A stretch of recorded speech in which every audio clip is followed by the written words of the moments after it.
ایران کے 3 بادشاہوں نے عدل و انصاف کے سلسلہ میں اپنے اپنے زمانہ میں بڑی شہرت حاصل کی: نوشیروان، کیقباد اور کمبوجیا۔ عدالتوں میں انصاف رائج کرنے کی ایک انوکھی ترکیب کمبوجیا نامی بادشاہ نے نکالی تھی۔ اس کے عہد سے پہلے کسی کو یہ ترکیب سوجی، نہ اس کے بعد کسی کو اس پر عمل کی توفیق ہوئی۔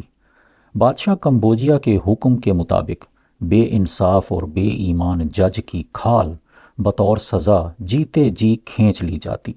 چونکہ یہ کھال یتیم خانہ کے کسی مصرف کی نہ ہوتی، اس لیے اس سے سرکاری فرنیچر کی پوشش کا کام لیا جاتا۔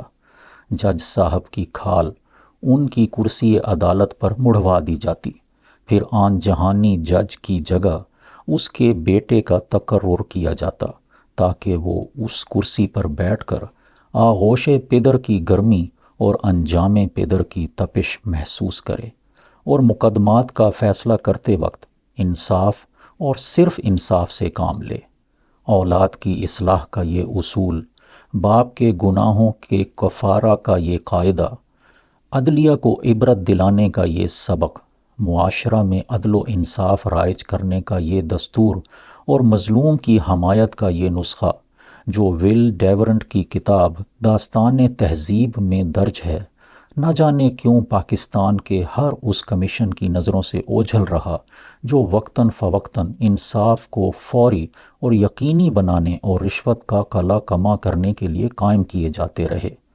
اگر کیمبائسس کے اس قانون کو آج ہر سرکاری اور نیم سرکاری ادارہ میں نافذ کر دیا جائے تو گودام بے انصاف اور بد دیانت حکمرانوں کی کھالوں سے بھر جائیں، اور ملک میں صوفوں اور کرسیوں کی پوشش بنانے والے تمام کارخانے بند ہو جائیں۔